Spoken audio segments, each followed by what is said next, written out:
Gəlin belə bir maraqlı sualın həllini bugün sizinlə paylaşım. Deməli, bu sualı həll etməkdən ötürü kəsrin məxrəcini və surətini elə bir ifadəyə vurmalısınız ki, onlar yığılsın və axırda sadə bir ifadə qalsın. Deməli, həmin ifadəmiz 3 üstü 3 çıxılsın 1 olacaq. Məxrəci nəyə vururuqsa, surəti də həmin ifadəyə vurmalıyıq ki, qiymət dəyişməsin. İndi sonda bu iki ifadənin hasilində görürük ki, a kvadratı çıxılsın b kvadratı düsturu var. Yəni, 3 üstü 3-ün kvadratı nəyi verir? 3 üstü 6-nı. Çıxılsın 1. Bax, bu ikisinin yerinə yazdım bunu. Qalanların isə misalın qalanı köçürdürəm. 3 üstü 24 üstəgəl 1, 3 üstü 12 üstəgəl 1 və 3 üstü 6 üstəgəl 1. Surət olduğu kimi qalacaq. Məxrəcə baxırıq.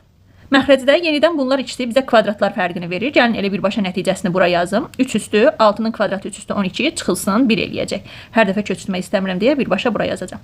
Sonra uşaqlar, bax bununla bu ikisi bizə yenə kvadratlar fərqini verəcək. Yəni 3 üstü 12-nin kvadratı çıx 1-in kvadratı. O da 3 üstü 24 çıxılsın 1 eləyəcək. Sonra 3 üstü 24 üstəgəl 1 ilə 3 üstü 24 çıx 1 bizə kvadratlar fərqi düsturunu verəcək. O kvadratlar fərqinə görə 3 üstü 24-ün kvadratı 3 üstü 48 olacaq. Çıx 1. Surəti olduğu kimi yazırıq.